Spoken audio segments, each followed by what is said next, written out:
पूर्णिमा होती हैं, उन पूर्णिमा में आज की जो पूर्णिमा बहुत मायने रखती है, बहुत।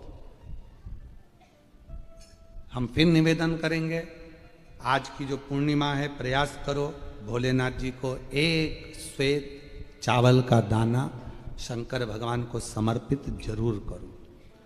और रात्रि के समय पर जब चंद्र पूर्ण आनंद के साथ में हो, और यदि कोई शरीर में बहुत ज़्यादा कोई रोग ग्रसित हो गया है, कोई चर्म रोग हो गया है, कोई शरीर में कोई भयंकर रोग हो गया है, तो छोटी सी बेलपत्र शंकर भगवान पर चढ़ी हुई चंद्रमा की रोशनी में चंद्रमौलेश्वर महादेव का नाम लेकर औषधि के रूप में उसको चबा चबा कर खा लो चंद्रमा की रोशनी में।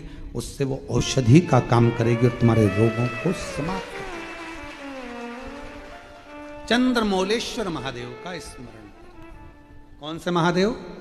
चंद्रमौलेश्वर। और चंद्रमौलेश्वर महादेव की चंद्रमौलेश्वर शिव उपासना ये बहुत। और आज तो पूर्णिमा है, बाबा की बड़े आनंदमय स्वरूप है। चंद्र की रोशनी में आप लोग तो खीर खाते ही हो, पर साथ में एक बेलपत्र का प्रयोग भी जरूर कर कर देखो, वो आपकी जिंदगी में ना जाने कितने रोगों को समाप्त कर देगी, कितने रोग। पर वो बेलपत्र छोटी लेना, ज्यादा बड़ी बेलपत्र नहीं लेना, छोटी सी बेलपत्र लो, शिव पर चढ़ी हुई श्री शिवाय नमस्तुभ्यम बोलकर चंद्र पूर्णता में जब हो, रात्रि के समय पर एक बेलपत्र चंद्रमौलेश्वर महादेव का नाम लेकर उसको चबा चबा कर, जिसको खाने पर मुंह में छाले हो जाते हैं या छार छार हो जाता है तो उसको पीस लो, पीस कर बाहर बैठकर गोली लेकर उसको पानी से निगल जाओ, पर उसको खाओ औषधि के रूप में। कहते हैं पूर्णिमा की रात्रि की चंद्रमा की रोशनी एक ऐसी रोशनी होती है जिसमें जितनी औषधीय पौधे होते हैं उसमें एक बल उत्पन्न हो जाता है जो हमारे शरीर के सारे रोगों को समाप्त कर देता है, सारे। आपके यहाँ खीर रखते हैं, हमारे यहाँ हम हमारे कुबेरेश्वर धाम पर बेलपत्र रखते हैं रात्रि के समय पर। और वही बेलपत्र जब कोई बहुत ज़्यादा तकलीफ में होता है तो वही बेलपत्र का चूरा बल सूख जाती है, उसको दे देते हैं, भाई यही पाते रहो, वो औषधीय तत्व है। आप लोग छत पे खीर रखो, हम बेलपत्र रख देते हैं, अमृत इसमें, वो तो पहले से ही तो बेलपत्र और बलवान हो जावे और आनंदित हो, औषधि। आज वो ब्राह्मण देवता वापिस चलना प्रारंभ कर दिए, शरीर ने काम करना प्रारंभ। पात्र की बड़ी महत्वता। तुम्हारे घर में दीपक रोज लगाते हो रोज? मंदिर में दिया जलाते हो, पीतल का, तांबे का, चांदी का, स्टील का, जो दिया तुम्हारे घर में होगा रोज लगाते हो। बत्ती रोज जलाते हो, 5 दिया होंगे तो कभी बदल बदल के मांझ कर, खासा कर धोकर उस दिए को लगाते हो। पर कभी विष्णु पुराण को पढ़िए, विष्णु पुराण में दीप की महिमा आई है। और विष्णु पुराण में जब दीप की महिमा को हम पढ़ते हैं तो उस दीप महिमा में वर्णन आता है कि दीप देव में इतना बल हो जाता है, रोज दीप लगता है भगवान के सामने, रोज उतारा जाता है, रोज बार बार उतरता है, उस दीप में इतना बल आ जाता है कि यदि कोई बीमार व्यक्ति है और उसका रोग समाप्त नहीं हो रहा तो वो जो दीप है जब वो ठंडा हो गया, उसी दीप को पानी के अंदर डाल दिया जाता है और उसी पानी से उस व्यक्ति को स्नान कराना प्रारंभ कर दिया जाता है तो उसका रोग समाप्त हो जाता है। इतना बल दीप में हो जाता है। तुम पूजन की सामग्री को, पूजन के जिस आसन पर हम बैठ कर जप करते हैं, बोलो आसन सिद्ध होता है कि नहीं होता? जम के तो बोलो। जिस माला पे हम जप करते हैं माला सिद्ध होती कि नहीं होती है? माला सिद्ध हो जाती है, आसन सिद्ध हो जाता है, वस्त्र सिद्ध हो जाता है। कितना कितना भाव का। शास्त्रों का अध्ययन करने वाला व्यक्ति इस सब चीजों पर स्मरण करता है कि दीप, हम कहते हैं तुम्हारे घर में ज्यादा दीपक बढ़ाने की जरूरत नहीं है, जो तुम्हारे यहाँ 4-5 दीपक हैं उसी से आरती पूजन सब करा करो। बहुत कीमती सी चीज आपको दे रहे हैं गुरु पूर्णिमा के अवसर पर, बहुत कीमती सी चीज दे रहा है। प्रैक्टिकल जरूर करना कि सियोर वाला महाराज झूठ तो नहीं बोल दिया। बहुत कीमती सी चीज है, पर हर जगह पर उसको प्रयोग मत करना। हर जगह पर उसका प्रयोग मत करना।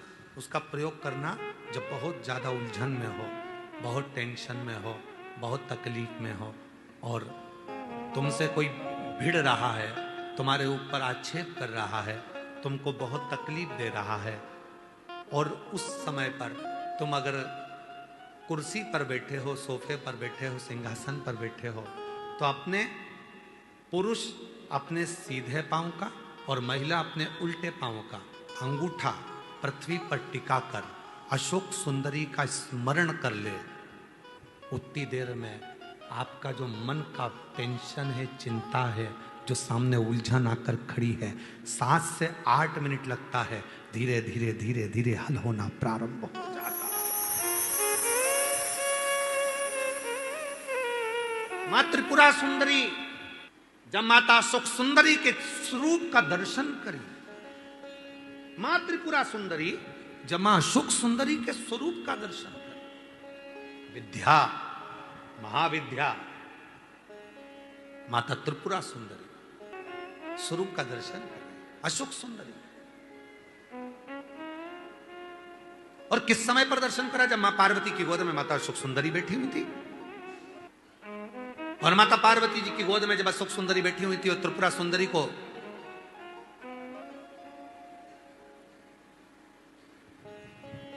मां जगतजननी जगदम्बा अम्बा ने अब उस विद्या को स्मरण किया, और माता त्रिपुरा सुंदरी ने जब अशोक सुंदरी का दर्शन किया, देखा, देखकर क्या दूं मैं इस मातृ शक्ति की गोद में जो बैठी है उसको क्या दिया? त्रिपुरा सुंदरी जी कहती हैं कि हे देवी अशोक सुंदरी, तुम मेरे त्रिपुरारी की पुत्री हो, और मैं त्रिपुरा सुंदरी मेरे त्रिपुरारी का स्मरण कर कर कहती हूं, संसार का कोई मनुष्य जब अपने पैर के अंगूठे को भूमि पर स्पर्श करेगा, उस समय पर पंजा एड़ी सब ऊपर होता है, अंगूठा केवल थोड़ा सा अंगूठा पांव का स्पर्श होता है, उस समय पेड़ी ऊंची, पंजा ऊपर, पांव का नीचे का जो भाग, खड़ा भाग नहीं, नीचे का भाग भूमि पर स्पर्श होता है। और उस समय पर जो अशोक सुंदरी तुम्हारे नाम का स्मरण करेगा और जो इस स्मरण में पाएगा, त्रिपुरा सुंदरी कहती है मैं स्वयं त्रिपुरा सुंदरी उसकी उलझनों को समाप्त कर कर उसके जीवन को खुशियों से भर। ये त्रिपुरा कह रही है, ये विद्या कह रही है, मां त्रिपुरा सुंदरी।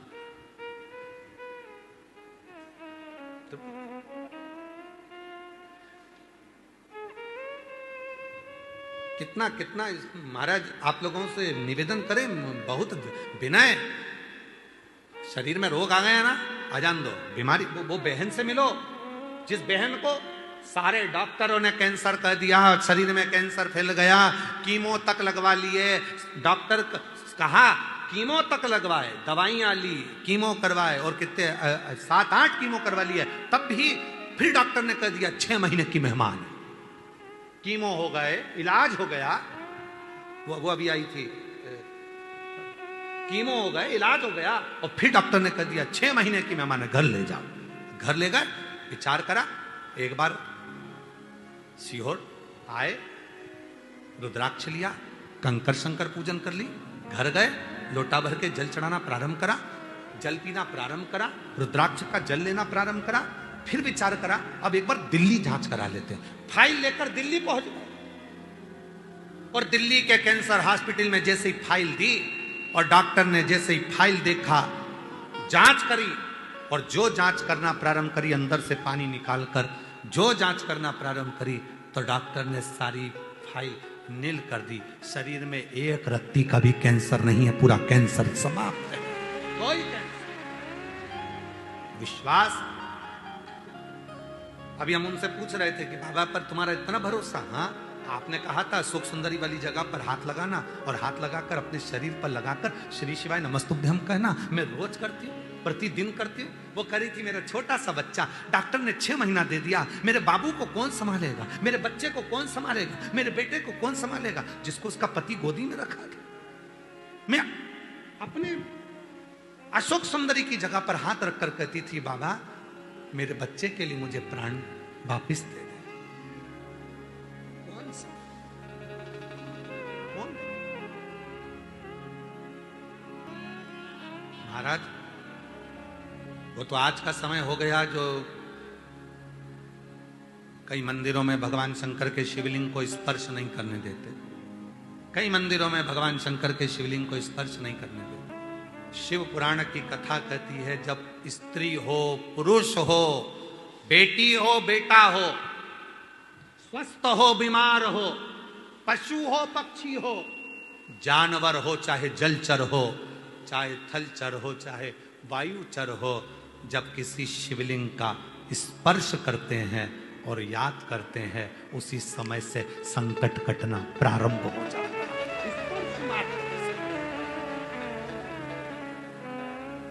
स्पर्श मात्र स्पर्श। पूर्णिमा के नारियों को, स्त्रियों को अखंड सौभाग्य के लिए, जो नारी वैधव्य नहीं होना चाहती है, उस नारी को पूर्णिमा के कितने व्रत करना चाहिए?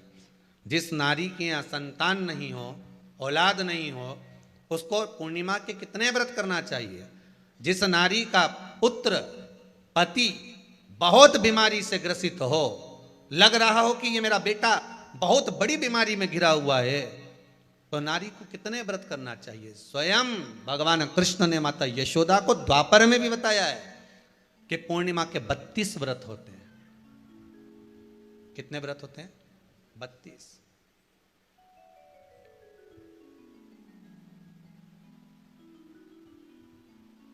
स्वयं भगवान कृष्ण यशोदा रानी को, माता यशोदा जी को भी बता रहे हैं 32 व्रत। अब आपको किसी ने बता दिया होगा कि 8 कर लो, 7 कर लो, 6 कर लो, 12 कर लो, इसलिए आपने बोला कि 12 कर लीजिए, 32 कर लीजिए। अरे यहां तो द्वापर की कथा भी कहती है। यशोदा जी ने एक बार भगवान कृष्ण को रोक कर कह दिया, ए कन्हैया रुको। कन्हैया बोले, बोलो मां क्या बात है? कन्हैया जरा रुकिए, इधर आओ जरा। भगवान कृष्ण आए। हाँ मां बोलिए। किस जगह का प्रसंग है ये? जिस समय पर राधा रानी कुरुक्षेत्र में नंद बाबा और यशोदा जी को लेकर कुरुक्षेत्र के कुंड में, ब्रह्म सरोवर में स्नान कराने के लिए लेकर जाती है, ग्रहण का समय पर। और जब भगवान कृष्ण उस कुरुक्षेत्र के उस सरोवर में स्नान करने आते हैं, तब यशोदा जी ने अपने लाला से प्रश्न किया है, पूछा है, नारी वैधव्य होकर ना मरे,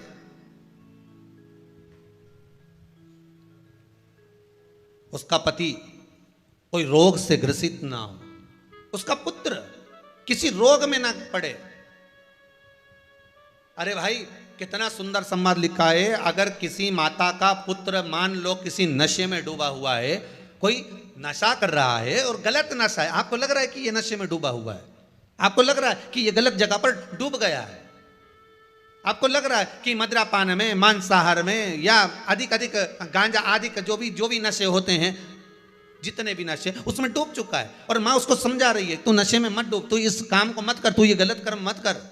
माँ उसको समझा कर हार गई।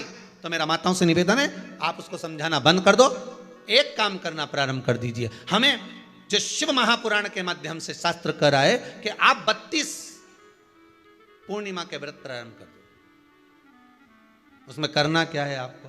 केवल जिस दिन व्रत रहे, रात्रि के समय पर कोई भी मीठा, कुछ भी सामग्री आप चंद्र की रोशनी में, चंद्र को अर्घ देने के बाद, पूजन करने के बाद उसको रखो, और वही सामग्री जो नशा कर रहा है उसको पूर्णिमा के दूसरे दिन उसको खिलाओ। आप धीरे धीरे खिलाना चालू करेंगे, जिस नशे में वो डूबा हुआ उस नशे से वो छूटना प्रारंभ हो जाएगा। 2 पूर्णिमा व्रत करके तो देखो, तीसरे में तुम्हें जरूरत ही नहीं पड़ेगी। धीरे धीरे आप रुक, वो छूटना प्रारंभ हो जाएगा। स्वयं भगवान कह रहे हैं, यशोदा मैया ने कन्हैया को रोक लिया कुरुक्षेत्र के उस मैदान में, और भगवान कृष्ण का दर्शन माता यशोदा जी करी। बहुत दिनों के बाद माँ को, आज माता यशोदा को लाला का दर्शन हुआ, बहुत समय के बाद, जाने के बाद, बहुत समय के बाद। इसलिए निवेदन है, महालक्ष्मी पूजन करने वालों, लक्ष्मी जी की पूजन करने वालों, माता लक्ष्मी का स्मरण करने वालों, थोड़ा सावधानी से स्मरण करिएगा।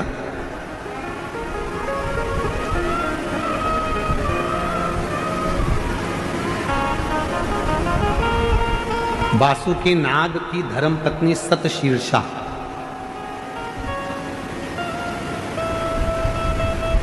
कौन की पत्नी है? सतशीर्षा वासुकी नाग की पत्नी सतशीर्षा। शिवजी के गले में जो नाग पड़ा रहता है, शंकर जी के गले में जो सर्प होता है, उसकी पत्नी का नाम है सतशीर्षा। बोलो जरा, नाम बोलो। आवाज नहीं आई। सतशीर्षा ये वासुकी नाग की धर्म पत्नी है, जो शंकर जी के गले में नाग पड़ा है उसकी धर्म पत्नी।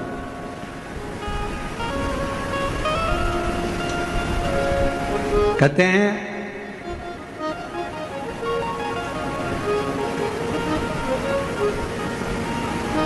जब गर्भाशय के अंदर, पेट के अंदर या गर्भाशय के अंदर कोई गांठ पड़ जाती है, कोई गठान आ जाती है या पथरी हो जाती है, तो दुर्वा का जो दुर्वा बोलते हो, दूब बोलते हो उधर, जो हरी हरी दुर्वा होती है, गणेश जी को चढ़ती है दुर्वा, एक दुर्वा, एक बेलपत्र शिव जी के शिवलिंग पर चढ़ाकर वासुकी नाग का स्मरण कर कर सतशीर्षा माता का नाम लेकर यदि प्रातः के समय पर वो बेलपत्र और वो दुर्वा खाना प्रारंभ करा जाए तो लगभग 20 से 22 दिन लगते हैं, और गर्भाशय में कोई गठान हो, पथरी हो, तो वो धीरे धीरे गलना प्रारंभ कर देती है। सतशीर्षा नाम की इतनी महत्व है। और सतशीर्षा नाम यहां भी काम आता है जब कोई नारी के, स्त्री के रजस्वला धर्म की कोई तकलीफ हो, नारी को रजो धर्म से जुड़ी हुई कोई प्रॉब्लम हो, रजो धर्म से जुड़ी हुई, रजस्वला धर्म से जुड़ी हुई, 15 दिन 20 दिन तक रजो धर्म ही जा रहा हो, या रजो धर्म से जुड़ी हुई कोई प्रॉब्लम हो, या रजस्वला धर्म से जुड़ा हुआ कोई भी कारण हो, या पेट में दर्द हो, या तकलीफ हो, या कष्ट हो, तो केवल सतशीर्षा का नाम लेकर यदि शिवजी के शिवलिंग पर, जरा समझिएगा, जैसे ये शिवलिंग है और शिवलिंग है, सतशीर्षा का नाम लेकर अशोक सुंदरी वाली जो जगह है, यहां से जल चढ़ाते चढ़ाते शिवलिंग के चारों तरफ 7 बार यदि जल की धार लगाई जाए और उसी का जल झेलकर नंदी के पास बैठकर सतशीर्षा का नाम लेकर अगर पिया जाए तो रजो धर्म से जुड़ी हुई जितनी भी तकलीफ हो, रजस्वला धर्म से जुड़ी हुई जितनी भी तकलीफें होती हैं, वो धीरे धीरे समाप्त होने लगती है। सतशीर्षा वासुकी नाग जी की धर्म पत्नी का नाम है सतशीर्षा।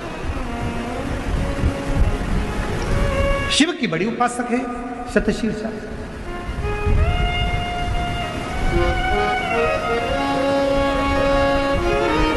कहते हैं जब समुद्र का मंथन हुआ, देवता और राक्षसों ने मिलकर मंथन करा और वासुकी नाग की नेति बनाकर, सुमेरु पर्वत की रई बनाकर जब मंथन करना प्रारंभ करा कच्छप भगवान की पीठ पर, और मंथन करते करते जब सब लक्ष्मी, माणिक, मोती, ऐरावत, अप्सरा, गंधर्व सब आनंदित, विष, अमृत सब निकल गया, तब आखिरी में जो नेति थी वासुकी नाग थे, उनको ले जाकर एक कोने में डाल दिया। घिसते घिसते घिसते घिसते वासुकी नाग का पूरा शरीर बेकार हो चुका था, पूरा शरीर बेकार हो गया। तब शिव महापुराण की कथा कहती है, सतशीर्षा ने अपने पति वासुकी से कहा कि तुम चिंता मत करो, तुम्हारे शरीर में बहुत कष्ट हो रहा है, मैं जानती हूं, मैं ये जानती हूं कि तुम्हारे शरीर में कष्ट हो रहा है, तुम चिंता मत करो। सतशीर्षा ने अपने पति के पास में बैठकर शिव के नाम का उच्चारण करना प्रारंभ करा। तब देवाधिदेव महादेव जिस जगह पर वासुकी नाग पड़े हुए थे, गिरे हुए थे, रखे हुए थे, क्योंकि शरीर की हड्डियां टूट चुकी थी, पूरा शरीर कंकाल हो चुका था, मंथन करता, सतशीर्षा ने उनके पास में बैठकर शिव जी के नाम का उच्चारण करा, और भगवान के नाम का जो उच्चारण किया, तब देवाधिदेव महादेव प्रकट हुए, और भगवान वासुकी को शिव जी ने कहा कि तूने इतना कष्ट झेला है देवताओं के लिए, इसलिए मैं तुझे अपने गले में धारण करूंगा। वासुकी को शतशीर्षा के कहने पर वासुकी नाग को शंकर भगवान ने अपने गले में धारण कर लिया। शतशीर्षा वासुकी नाग देवता की धर्म पत्नी, एक ऐसी धर्म पत्नी जो भगवान शंकर की आराधना में, साधना में, भजन में, कीर्तन में, स्मरण में डूबी रहे, वो और शतशीर्षा का ही क्रम करता है, शतशीर्षा की ही कथा करती है, शतशीर्षा की ही कथा वर्णन करती है, शतशीर्षा का ही चरित्र कहता है। कार्तिकेय बाबा से वर मांगा था शतशीर्षा कि कार्तिक महीने में यदि कोई शिव मंदिर में जाकर यदि कोई दीप दान करे, शंकर के मंदिर में यदि कोई दीप दान करे, शिव के मंदिर में यदि कोई दीप दान करे, तो हे प्रभु कार्तिकेय जी, कार्तिक महीने में यदि कोई शंकर के मंदिर में दीप दान करे तो ऐसी कृपा करना कि संसार सागर में वो बार बार जन्म ना लेकर शिव के धाम में ही स्थान ग्रहण करे, ऐसी कृपा। ये शतशीर्ष